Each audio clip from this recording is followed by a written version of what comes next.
you hear more discussion, we'll stop and let you listen in. But right now, weather for liftoff, ground level winds are good, 10 to 15 miles an hour, well within limits. Upper altitude balloons show that conditions are acceptable. The red weather conditions have cleared up, the last one being cumulus clouds. And the probability of violation is set at 30% right now, so that's 70% chance of good weather. We're continuing to watch. There is about a less than 10% chance of lightning. We're also watching the abort corridor off of the Atlantic coast. In case, for example, it's stage separation, Dragon had to abort into the ocean. The conditions there are acceptable. There has not been lightning lately. The weather, winds are good, light rain. It is go, but NASA is going to continue to watch those conditions. T-minus 45 minutes and counting. Reminder on hold and launch escape protocol. For non-urgent no-go conditions, brief the CE or LD, and they will approve aborting launch auto sequence and proceed to launch abort. For urgent issues affecting the safety of the operation, operators shall call hold on the countdown net. Launch control will immediately abort the launch auto sequence and proceed to the launch abort auto sequence. Operators shall also advise launch director whether structural break or fire is imminent or occurring per Dragon manual escape flight rules. A reminder on fire alarm instructions. In the event of a fire alarm, key operators previously briefed will remain at their post while the alarm is evaluated. In the event that personal safety is threatened, evacuate to the south-facing emergency exit, which leads directly outside. At this time, weather is go for launch. You can see on the screen, we're inside T-minus 40, we're T-minus 44 minutes, 5 seconds. Crew axis arm retracting away. SpaceX launch director is giving the final brief to the crew. And we will be beginning propellant loading at T-minus 35 minutes. So right now on Falcon 9, ready to get into propellant loading. Dragon, crew, getting configured, set up. The arm is pulling away. The range is go for launch. They continue to monitor the air and the sea space. Everything looks good. And we finally have gotten green across the board on the weather conditions, but we can't take a deep breath quite yet. We're going to have to watch the weather all the way down to T0, both here at Kennedy Space Center and out in the Atlantic in the abort zones. Now earlier we saw many of you following the launch from the United States on our hotspot map. Now that we're inside an hour, we're seeing large numbers of folks logging on, tuning in from coast to coast and around the world. So we'd like to know, is this your first time watching a launch live, not counting Wednesday? And if not, how many have you seen before? Tell us using the hashtag LaunchAmerica from your favorite social media platform. And with that, at T-minus 42 minutes, 50 seconds, conditions are go, and we are counting down for an on-time launch. Let's send it back over to Kennedy Space Center as the action begins to pick up on the pad. Dragon, SpaceX, you are go for Section 7, close visors and arm launch escape system. We will put Section 7 in work, visors come in close.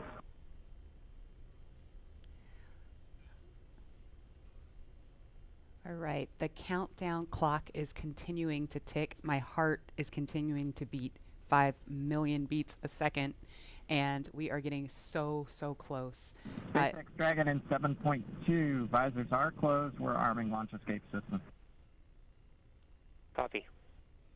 And as you just heard, the crew is arming the launch escape system. That is one of the absolute last big milestones prior to liftoff, other than nominal Falcon operations.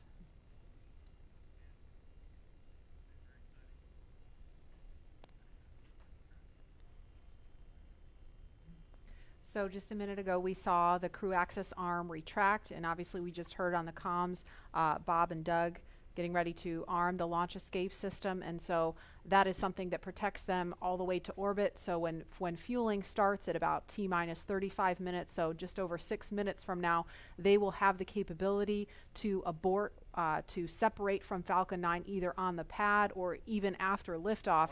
That's a critical safety capability.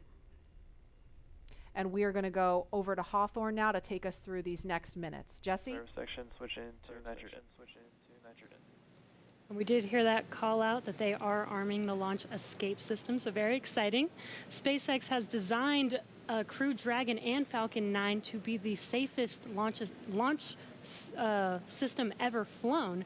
So we brought back Nick Picone, SpaceX's Nick Picone, to talk more about this again. Thanks for coming back and joining us today, Nick. Hey, Jesse. Happy to be here. Still monitoring the launch here with our recovery and ground operations teams. Awesome. And Nick was our mission manager for our in-flight abort test earlier this year and now works on the Starlink team.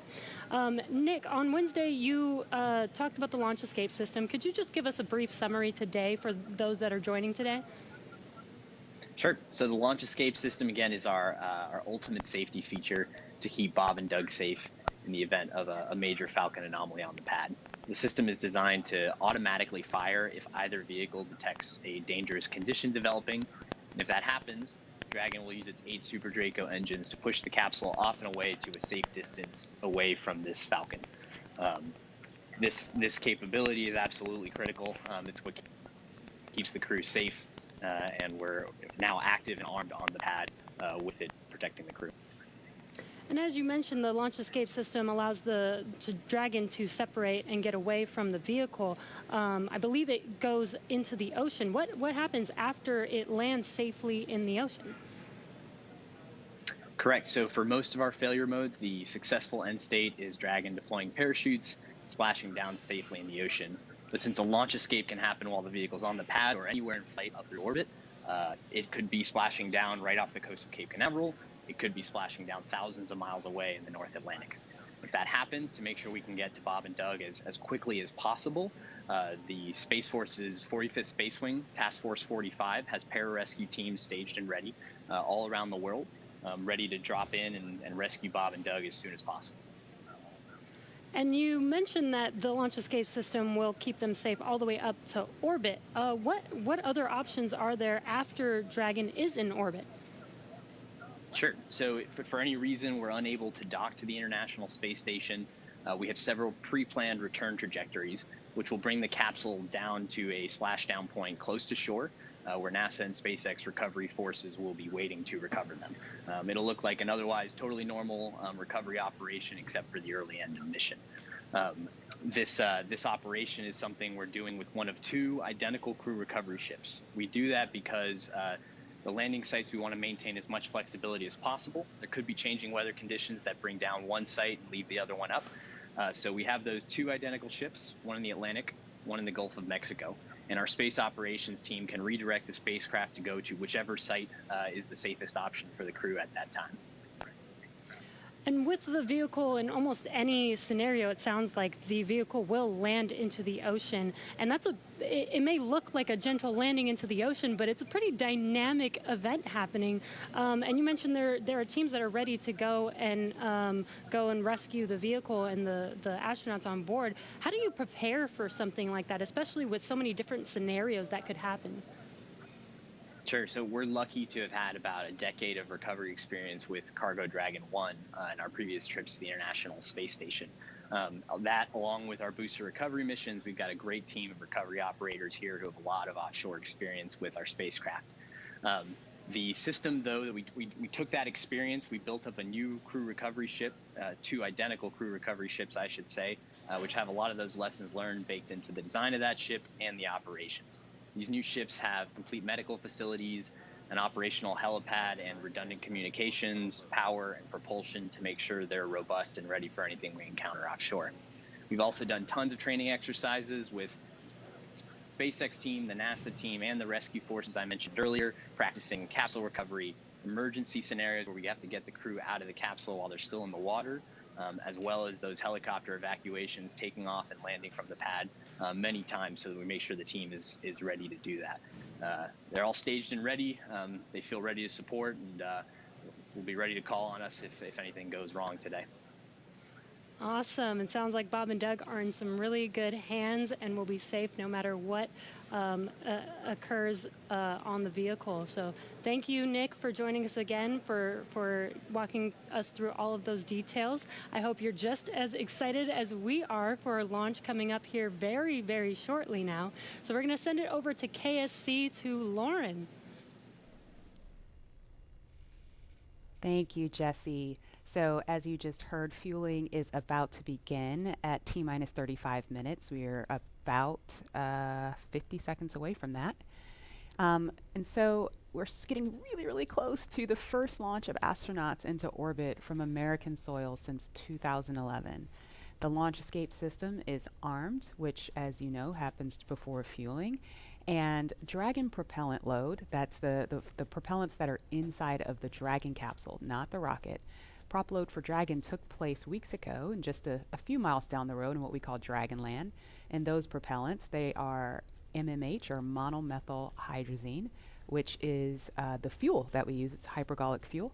And NTO, or nitrogen tetraoxide, that's the oxidizer. Those two come together and they ignite in space to propel the vehicle. You don't need that TTEB or a third thing to ignite, because hypergolic propellants don't require it. You just need the fuel and the oxidizer. And as you just heard, propellant load has started on Falcon 9, and that's awesome. All right, so that bipropellant system feeds all of the engines on Dragon. So Dragon has 12 service section engines in each, so there's 3 in each quad, 3, 3, 3, and 3. Those are used for on-orbit maneuvering for Dragon. There's also 4 additional Dracos that are underneath the nose cone for large delta V maneuvers that the vehicle will perform. But the engines that Nick Picone was talking about earlier are Super Draco engines. We have 2 in each quad of the vehicle, so 8 total. And those are bigger engines with a high flow propellant system, and those are what lift Dragon off of Falcon 9 in the unlikely event of emergency that requires us to get off of Dragon, off of Falcon. Now, you probably remember, let's see, Mercury, Apollo, Soyuz, they have that big pointy tower on top. That's the launch escape system for those vehicles. It is actually just another rocket on top of the spaceship that lifts the vehicle off. In the case of Dragon, our escape system is integrated into the vehicle completely. And so that's just better from one less thing you have to jettison every single flight. But it also allows us to have escape capability from the pad before T0 all the way through to orbit. And so even if the very last minute, if we needed to get off of stage 2 while we're in space, we could actually escape to orbit. So yeah, that's the escape system for little baby Dragon here. Thanks, Lauren, and thanks for walking us through that, because I think it's really important that people understand that critical safety capability, and that's the whole point when we hear that launch escape system is armed. What that means is that in an instant, they can separate from Falcon 9, shoot up into the air, and they can splash down safely in the Atlantic Ocean under Dragon's parachutes. And it was designed to do that. So now that fueling is underway, it's been going on for about 2 minutes now. So they have that safety capability ready to go on standby in an instant if they need it. And so we want to go over to Hawthorne now for an operational update from John Insprucker. John? Fuel and stage 2 fuel, all flow rates tracking nominally.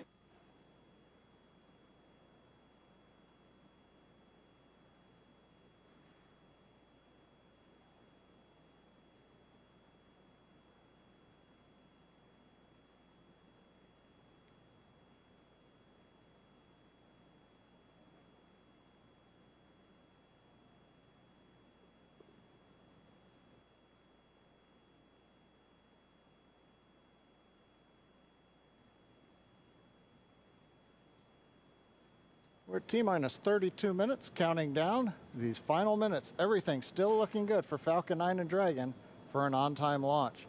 Falcon 9 did begin propellant load at T-minus 35 minutes at planned. Now on the Falcon 9, we use a fuel and oxidizer as the propellants that power it. The fuel is commonly known as RP1. That's rocket propellant grade 1 kerosene. The oxidizer is densified liquid oxygen, also called LOX. Densified means it is kept much colder than typical for launch vehicles. This allows for more oxidizer to be loaded into the first and second stages. Now with the fuel and oxidizer on hand, we need an ignition source to complete that fire triangle, as we call it. For this, Falcon 9 uses a fluid called TTEB. It ignites in the presence of oxygen and gives off a green-colored flame. Now it's hard to see on the first stage ignition due to the water that'll be spraying on the pad, but you might just see the green flare as the second stage engine ignites following stage separation over 2.5 minutes into flight. Now currently first stage fuel tank is about 10% full. The first stage, as a reminder, as you look on the left side of your screens, the first stage is the long white cylinder at the bottom, topped off by the black cylinder. So over 2/3 of the rocket is that first stage. So the fuel tank is getting loaded. We're also loading the liquid oxygen into the first stage also. The second stage, which is the top 1/3 between the Dragon and the black cylinder, that's the white second stage, that is being loaded with fuel right now. That's about 8% loaded at this moment. Liquid oxygen loading is going to begin on second stage at T-minus 16 minutes 30 seconds.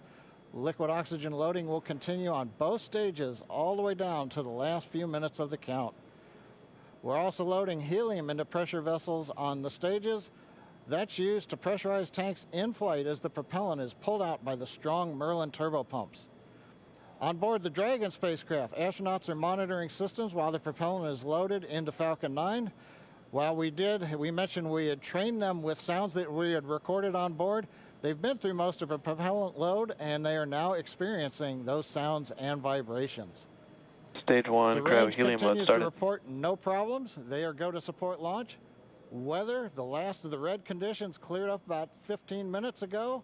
Everything is marginal but acceptable on the weather. We'll continue to watch all the way through the countdown. Now, as a reminder, today we are now into an instantaneous launch window now that we've begun propellant loading.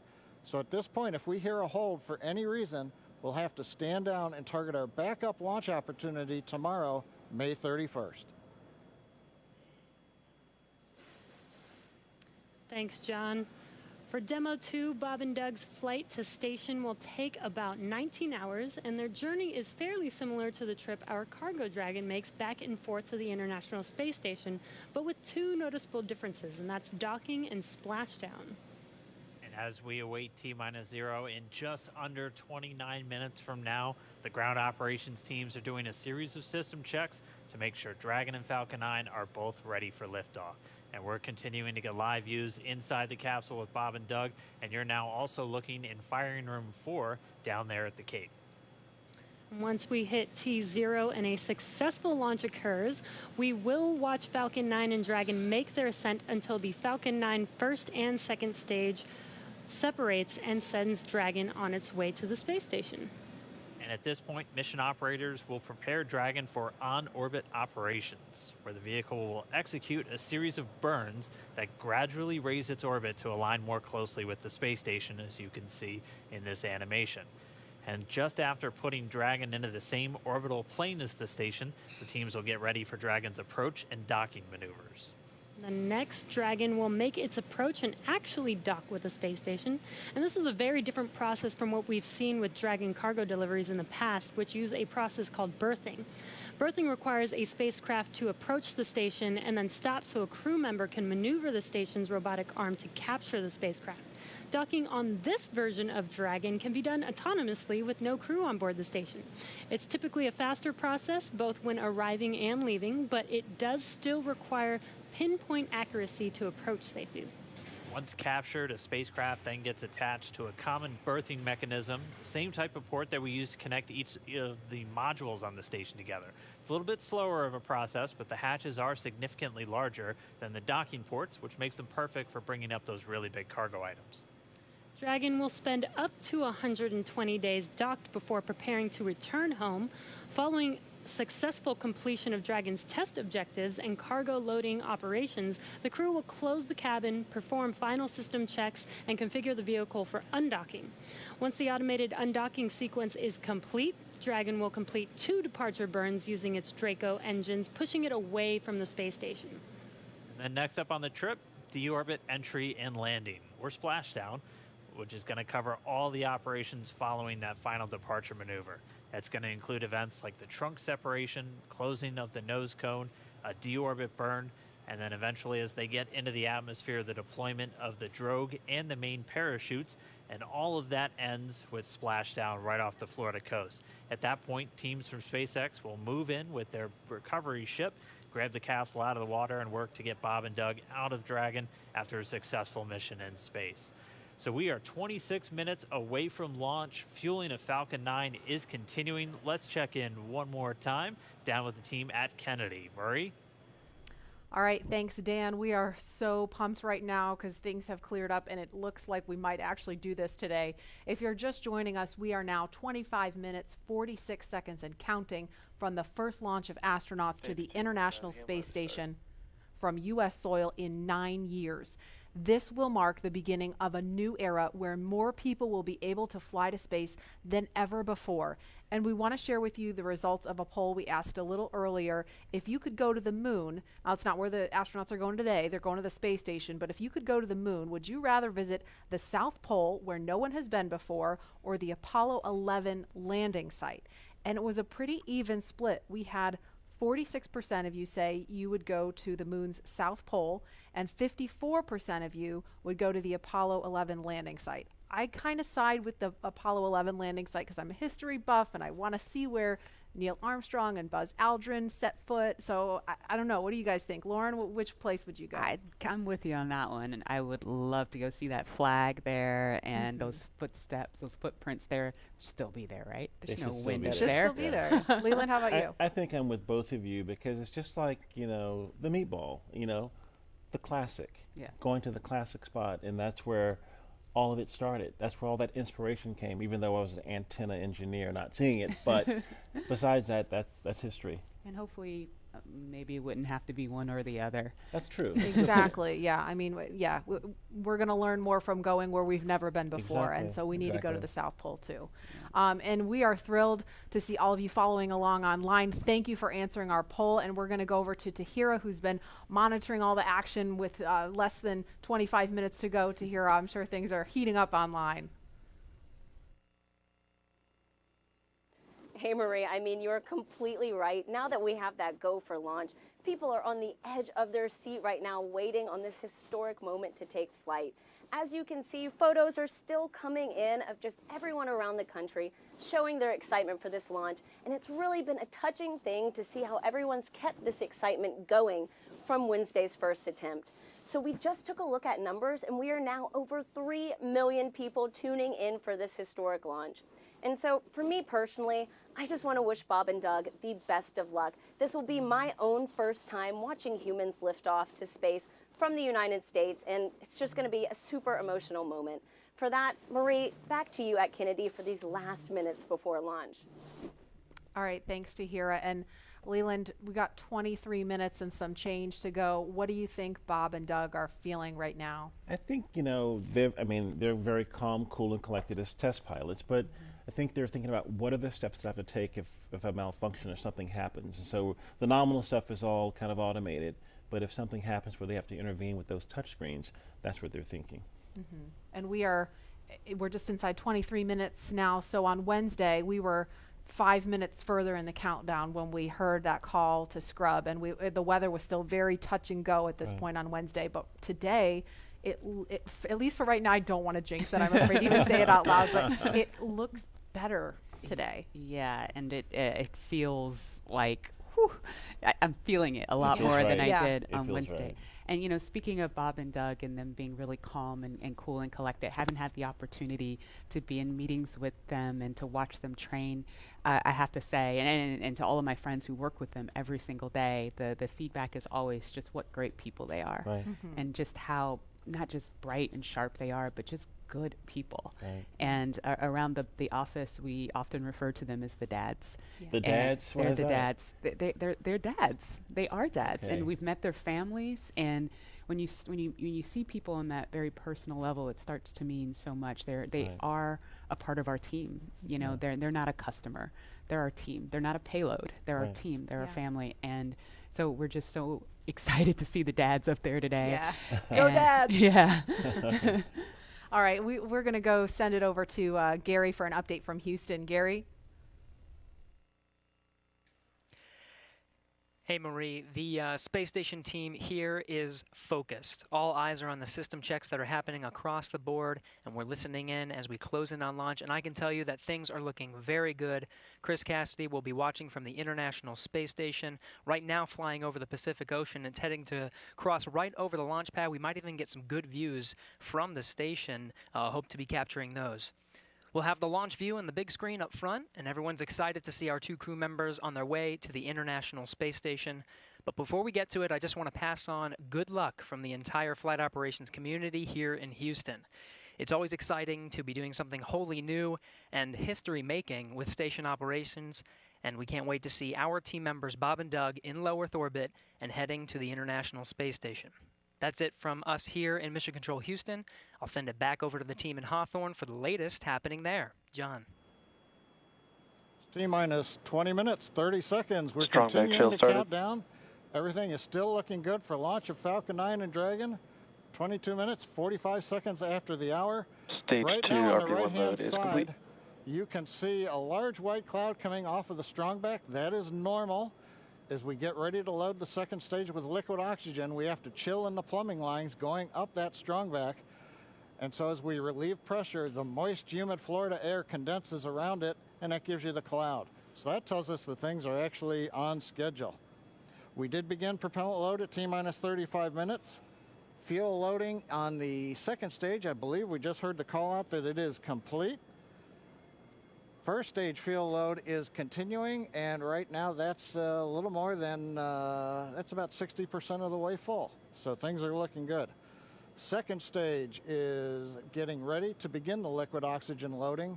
After they finish chilling in the lines that you see on the monitor, they'll begin the load at T-minus 16 minutes and 30 seconds. The range right now is go, ready to support. Weather continues to be go. As we inch our way closer, we're keeping our fingers crossed. We're waiting to hear if anybody calls out an issue, but for the moment, as you can see on the screen, it looks good. Now on the Dragon side, the Dragon mission director and the team there are reporting no issues. They've done their communications checkouts. The crew access arm, as you can see, is retracted away from the spacecraft. The crew is strapped in and they are ready to go. Now, final instructions will be going to the crew at T-minus 10 minutes. The crew displays will be configured for launch, and that setup will give astronauts Bob Behnken and Doug Hurley insight into how the launch is proceeding and provides constant updates on vehicle health. We've already heard the crew give their go, close their visors, and get ready for launch. For Dragon, it'll enter terminal count at T-minus 5 minutes. When it transitions to internal power, we'll hear continued callouts on the countdown net as we get close to 0 and to liftoff.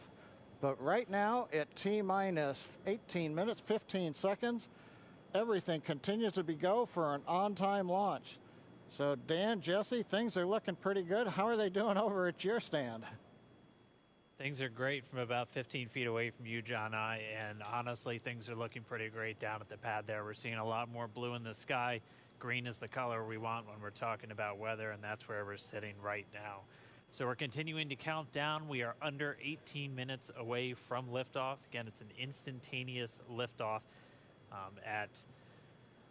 it's going to be 12:22 and 45 seconds here on the West Coast, 3:22 and 45 seconds over on the East Coast there in Florida.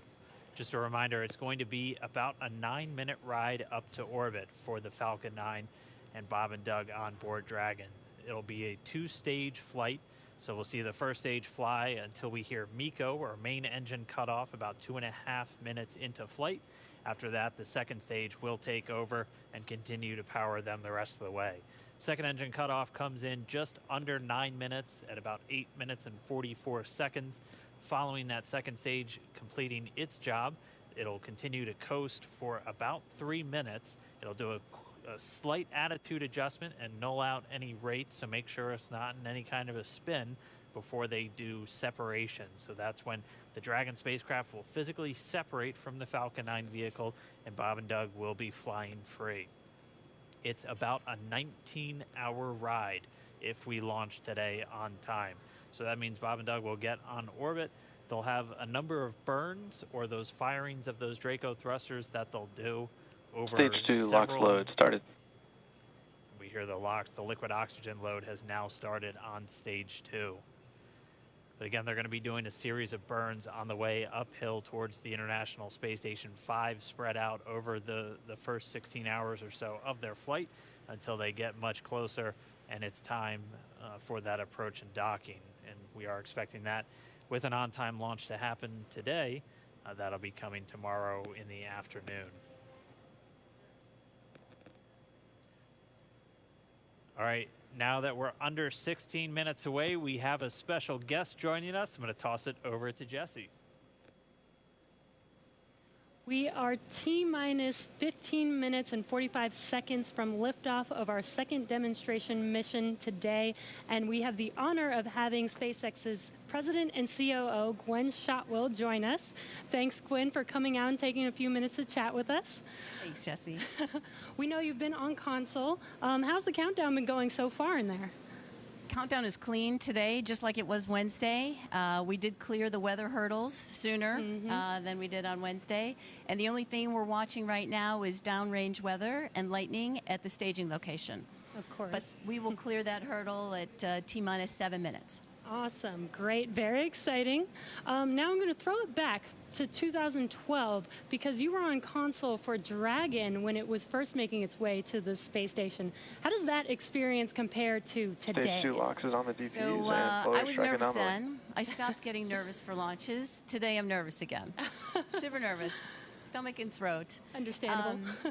No, it's a fantastic day today. I'm really excited. The team is pulled together. It's such a professional operation. And when I say team, by the way, I mean SpaceX and NASA. These folks have been working incredibly hard and have done a fantastic job. Yes, and we are all so excited. And we know that you have to get back inside of Mission Control, but is there anything that you wanted to say before liftoff to NASA and SpaceX? Well, I want to thank NASA, of course, for their generosity and their help with getting to this place. I want to thank all the SpaceXers who have come together to make this moment in history. And I want to thank Elon for hiring me. We thank Elon for hiring you as well. Thank you so much for joining us. We'll let you get back to Mission Control. And good luck with launch today. Thanks, Jesse, and Godspeed, Bob and Doug. Well, we are so excited. We are just a few minutes away from countdown, so we are going to turn it over to Dan and John for the final minutes in terminal count. Take it away, John. T-minus 13 minutes, 30 seconds, continuing to count down. We're continuing to load fuel onto the first stage. That should finish up in just about 6 minutes. Fuel is completely loaded on the second stage. That's closed out. And we are continuing to load liquid oxygen on both the first and second stage. The liquid oxygen load beginning on the second stage just about 3.5 minutes ago. We are also loading cryogenic helium into the storage vessels on the first and second stage, getting in the last little bits of helium when we keep it cryogenic, cold and liquefied. That gets us, just like we do with liquid oxygen, the maximum amount into the storage volume so that we can get the most performance out of the vehicle. Right now, we are in a fairly quiet state on the vehicle. Ground pumps continuing to put the propellant in to first and second stages. Next significant issue, callouts that we're going to hear will probably be inside the T-minus 10 minutes when they talk to the crew. We'll listen for that. But at the moment, everything continuing to look good at T-minus 12 minutes and 20 seconds.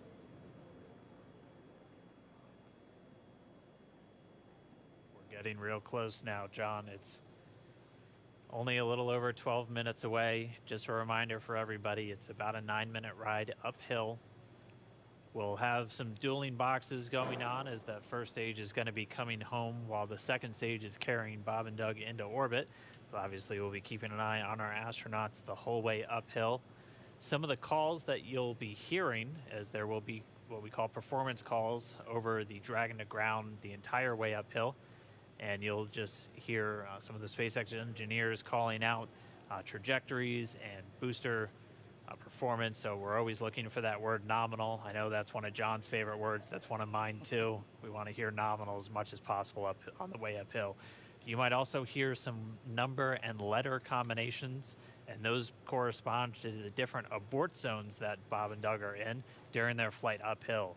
There's 1A and 1B, which signify that they're on the first stage. Those carry them from there in the Cape all the way up to about the very top of North Carolina. And then we'll have 2A through 2E or 2 Echo, and that will be on the second stage, and that goes from North Carolina all the way up to about the tip of Newfoundland, so in the northern Atlantic. And then there is a zone of the northern Atlantic that we're going to avoid, and so you should hear the call out be something similar to forward to Shannon, and that just refers to Shannon, Ireland, which they'll be going off the coast of Ireland at the later stages of the second stage if they have to abort. So just prepping you now for some of those calls. You're hopefully going to hear that word nominal a whole lot on the way uphill. 10.5 minutes. Things are pretty quiet. As John I said, it'll pick up right at about 10 minutes. We'll wait for the crew just to confirm that their displays are in order. The crew is already strapped in and reported that they are go for launch. And we'll continue to watch the fuel gauges tick up on the Falcon 9 vehicle until fueling cuts off at just about 2 minutes prior to launch. Dragon, SpaceX, confirmed displays are configured for launch. SpaceX Dragon displays are configured for launch. Copy. Bob, Doug, on behalf of the entire SpaceX team, it's been a huge honor to help you get ready for today's historic mission. Know that we're with you. Have an amazing flight and enjoy those views of our beautiful planet.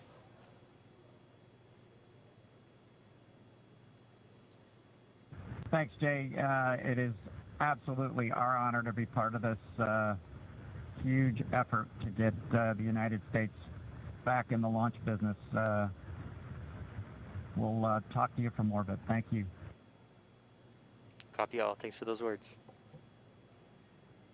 The SpaceX core, so again, that voice that's going to be talking to Bob and Doug throughout their mission from right here in Hawthorne, just offering a few quick words. The crew did confirm their crew displays are configured for launch. We are coming up on 9 minutes and counting. We've gotten through T-minus 10 minute with the crew discussions.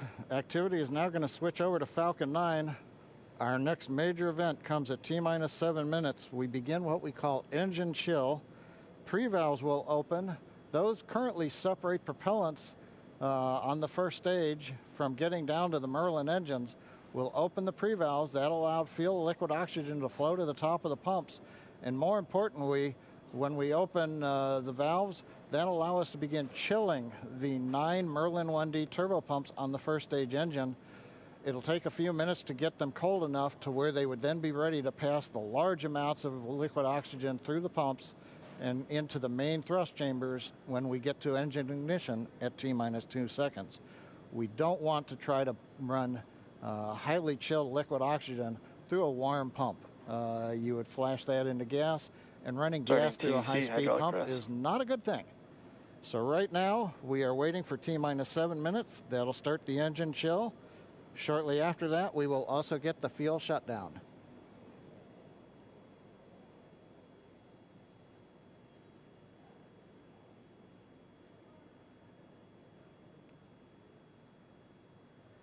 Listening to the SpaceX launch director in the background there.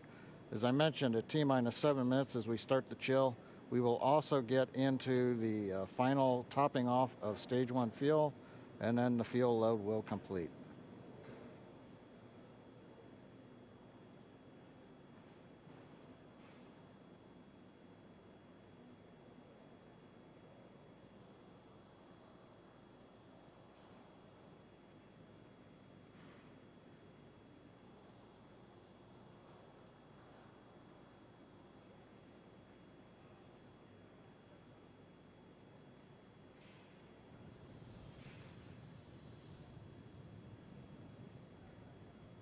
Stage 1 and Stage 2 engine chill has started.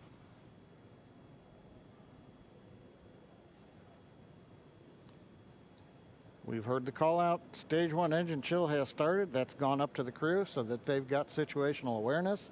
As I mentioned, the pre-valves are open. And now we are topping off First stage fuel, getting ready to finish the fuel load. Liquid oxygen load on first and second Engine stage hydraulics at pressure. will continue until the last 3 to 2 minutes of the countdown. We should hear that call out RP1 load complete coming up in about 6 minutes. Again, RP1 is just that densified kerosene or that rocket fuel that Falcon 9 is going to be used to power Bob and Doug to orbit today.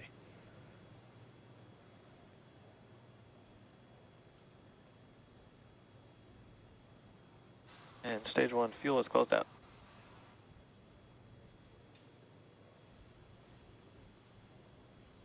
Right on time. That call out indicates that the fuel loading on the first stage is complete. Draining back the lines now, so first stage and second stage fuel are complete. Liquid oxygen loading is continuing on both stages. You can see on the view on the left side of the monitor the condensation, the cold gas wrapped around the stages as the tank skins are chilled by the densified liquid oxygen, picking up the humidity Falcon from the 9 is in Florida air. line. It looks like at this moment we're a little more than 90% full on the oxidizer on the first stage, ticking up towards that 80% mark on the second stage.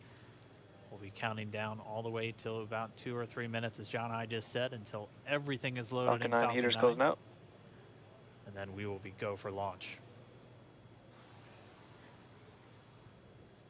Dragon has transitioned to configure for terminal count. Vehicle tanks pressing for strong back retract.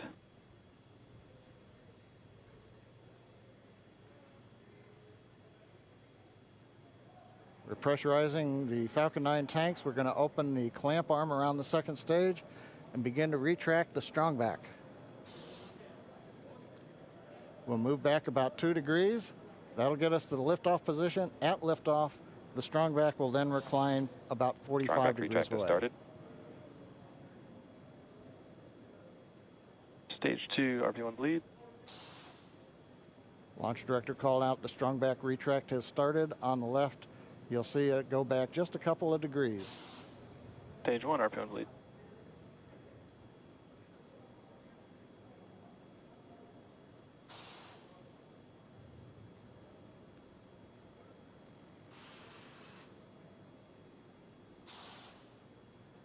We are just 4 minutes away from liftoff.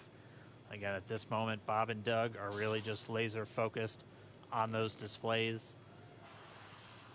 They have insight directly into Dragon and the Falcon 9. They're able to see where their fuel loading is at, how everything's progressing down with the count. AFTS final setup started.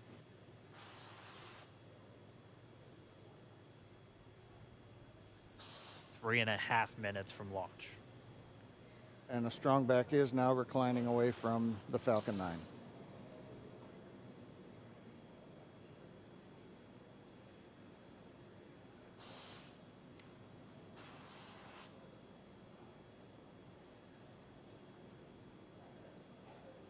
MVAC igniter purges.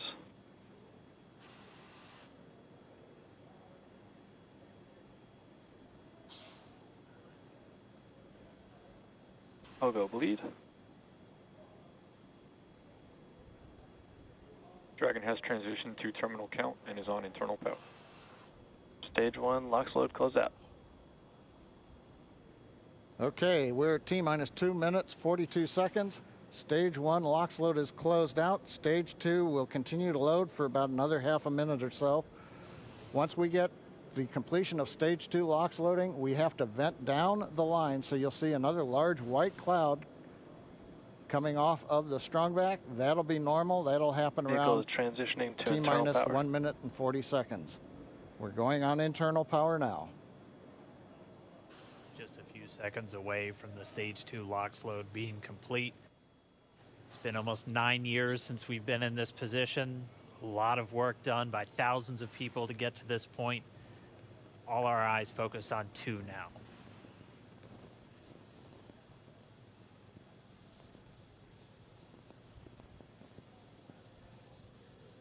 Stage 2 LOX load is closed out. Propellant fills are complete. Dragon is in auto idle. Stage 2 LOX load complete. All fuel, all oxidizer on Falcon 9. 1 minute 34 seconds to go till launch. Ground gas closeouts is starting.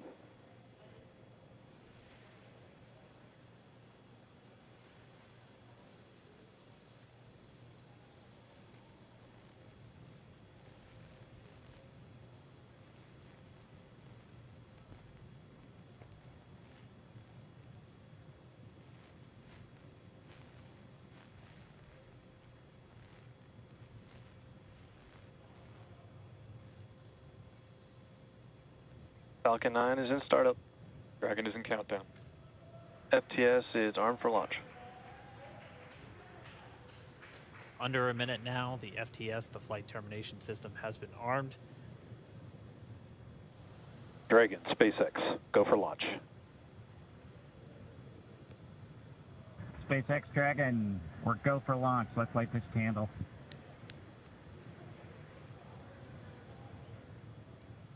T-minus 30 seconds.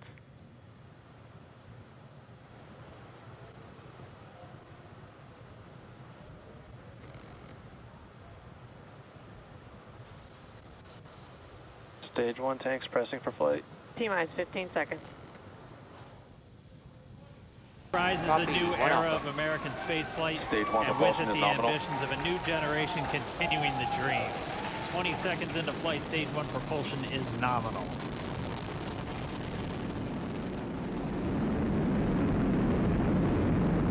T plus 30 seconds into this historic mission. Flying crew on board Dragon and Falcon 9, and look at them go. Falcon power telemetry nominal. M1D throttle down. We're throttling down to get ready. Heard acquisition of signal Bermuda. That's one of the other ground stations that they're using to get telemetry and data back from this spacecraft. Stage 2 propulsion is still nominal.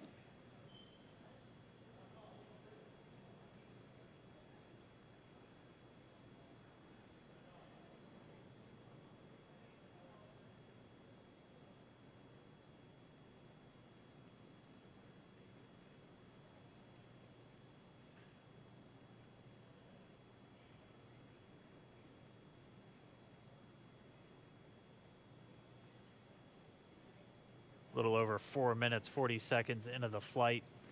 Bob and Doug flying at more than 5,600 miles Dragon per hour. SpaceX nominal trajectory.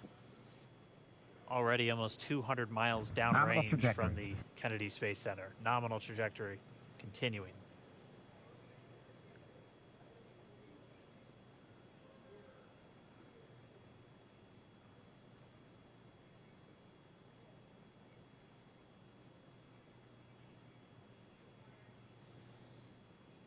And while they continue uphill, looks like we are getting a view of the first stage as well.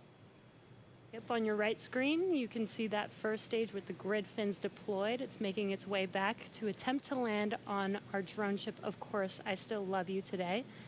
And we're just about a couple minutes away from the entry burn, and that's where 3 of the 9 Merlin engines do ignite to help slow the vehicle down as it re-enters back into the Earth's atmosphere. And then after the entry burn will be the landing burn, which is just a single engine Dragon SpaceX nominal trajectory. And you heard Nominal starting trajectory. chill for entry burn. there's that call out. They are still on a nominal trajectory on Dragon, still on second stage, and that's that MVAC engine on second stage on your left screen.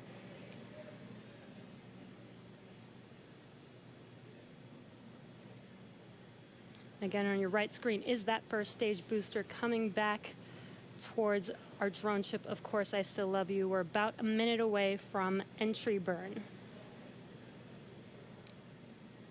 Meanwhile, that second stage continuing to power Dragon into orbit. Again, if you're keeping an eye on that timer, that's going to continue to burn until 8 minutes and 44 seconds into flight. So a little over 2 minutes from now, we'll hear the call out SECO. It'll then be a little Stage under, 2 propulsion is still good. A little over 3 minutes until Dragon physically separates from the second stage of the Falcon 9 after the upper Dragon stage gets a SpaceX chance. nominal trajectory. Dragon copies, nominal trajectory. Continuing to check in with Bob and Doug as they are on a nominal trajectory. just about 10 seconds away from that first stage, starting that entry burn on your right screen. We should be able to see that view live. Stage 1 entry burn startup.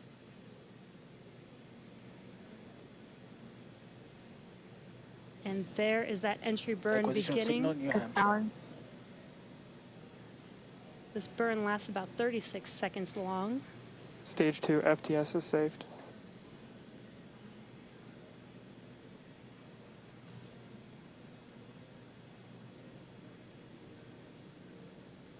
While that entry burn continues, we're just about a minute away from SECO. We'll have a number of events all happen in rapid succession.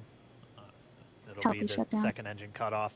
Stage 1 we'll entry be burn looking for that stage 1 landing burn shortly after. Yeah, actually, just within a few seconds of each other. We'll wait for confirmation of that landing shortly here.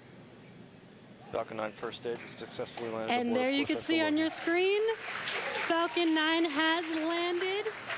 This is the first Falcon 9 to carry humans to orbit, so very exciting for us. And before separation, before Dragon initiates separation from the second stage, they do make sure to they do ensure that the vehicle is not spinning and it is in good condition before we separate. That's right, the upper stage.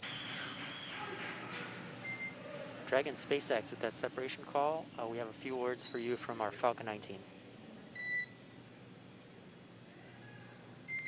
Standing by.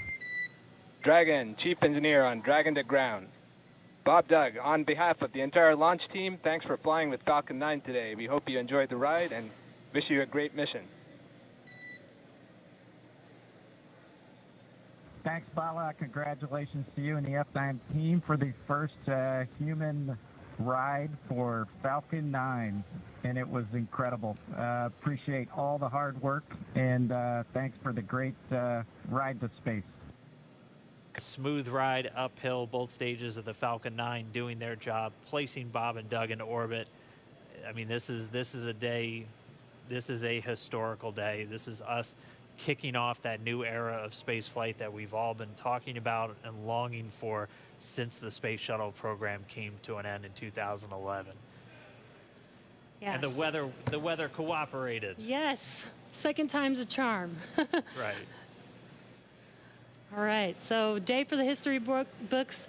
As you can see, we have lost some live signal there, but the mission still continues, and we're going to send it over to KSC to continue broadcasting live with you guys. Signal Newfoundland.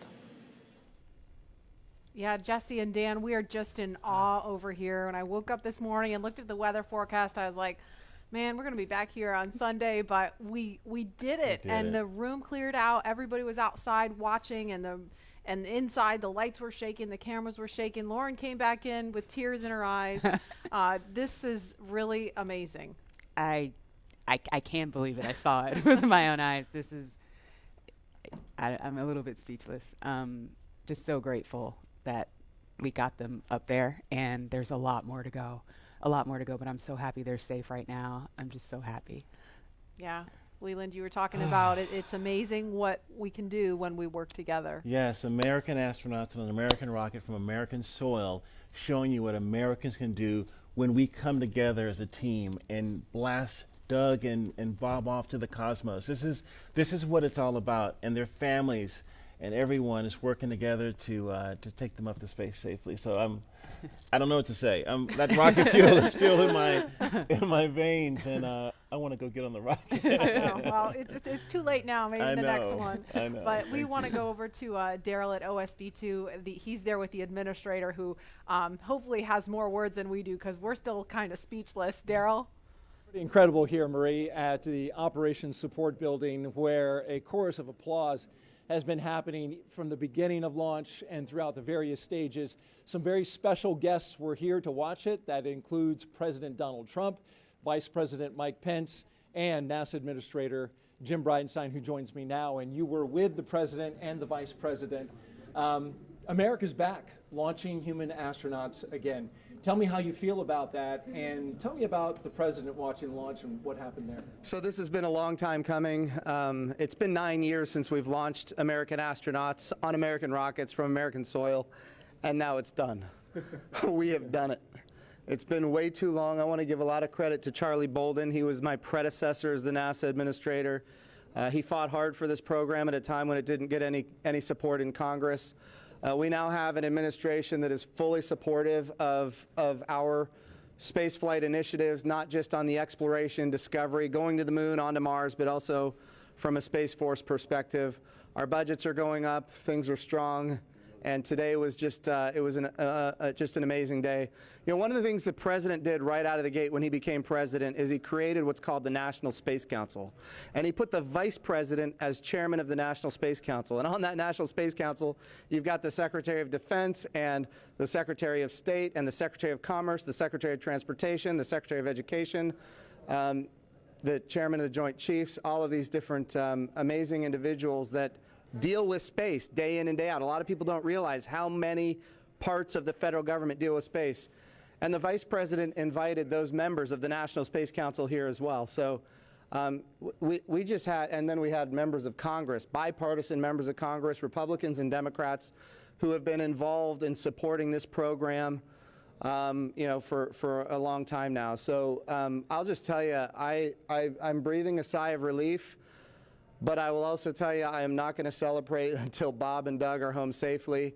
Tomorrow, they're going to dock to the International Space Station. Tonight, I'm heading to Houston to be at the Johnson Space Center when that happens. So it's a bit of a relief. The nose cone is now open. It's now deployed, which means that you know, now we're going to go into some burns. We're going to have some phasing burns. We're going to have some you know, boosting burns, and we're going to get as much as we can in alignment with the International Space Station as early as possible here. But also, I know it's hard, but you know, the big thing that we need to do now is we got to get Bob and Doug, who have now gone through this exercise twice. They need to get some rest. But I can guarantee you there will be no rest for a good amount of time while they're up there in orbit. And they are certainly on their way, and a lot of people joining us for this entire celebration and watching it. We just heard 10 million people watching live as this launch happened, and President Donald Trump becoming the third sitting president to watch a launch live from the Kennedy Space Center. The first. To be clear, I think he's the only sitting president to watch American astronauts launch on a brand new rocket that has never launched before, and that's a big risk. You know, he also said we're going to go to the moon by 2024. That means he's putting himself at risk to say, look, I'm going to be accountable, potentially, I'm going to be accountable to the initiatives that I put forward. And I think we have not had that kind of leadership for space in a very, very long time, and we're so grateful for it. What was it like watching the launch with the president? How did he react? Oh, I'll tell you, it's obviously something that is near and dear to him. He said it a year and a half ago. He put it in the State of the Union speech. He said, we're going to launch American astronauts on American rockets from American soil. And of course, I was like, in my head, I'm thinking, we better get after this. Of course, we've worked overtime to make it happen. We might be a little behind schedule, but we got it done, and we got it done safely. We're knocking on wood, but so far so good. It's looking good. You personally, Jim, as that rocket was lifting off and you felt that rumble? Yeah.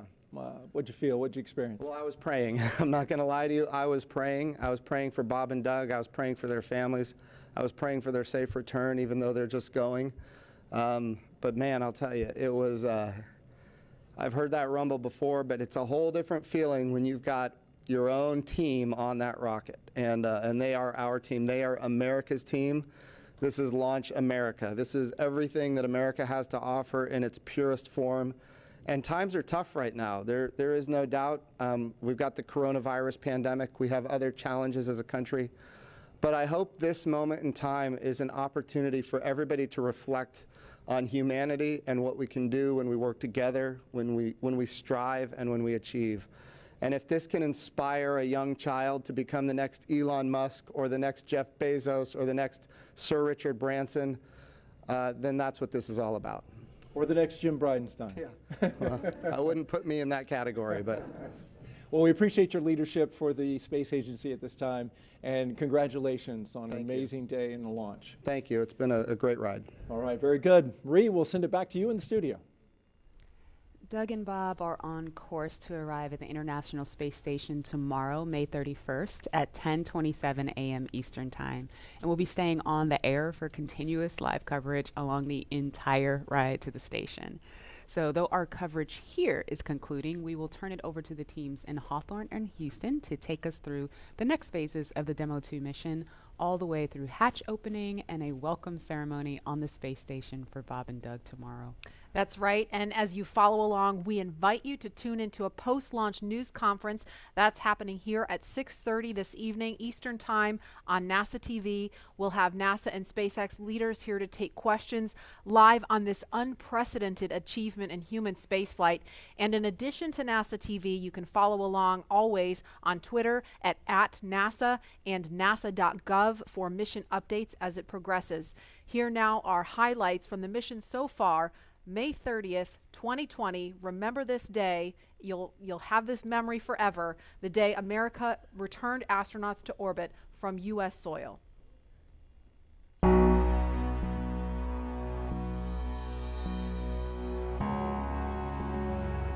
Wow, we're making history again. Let's go.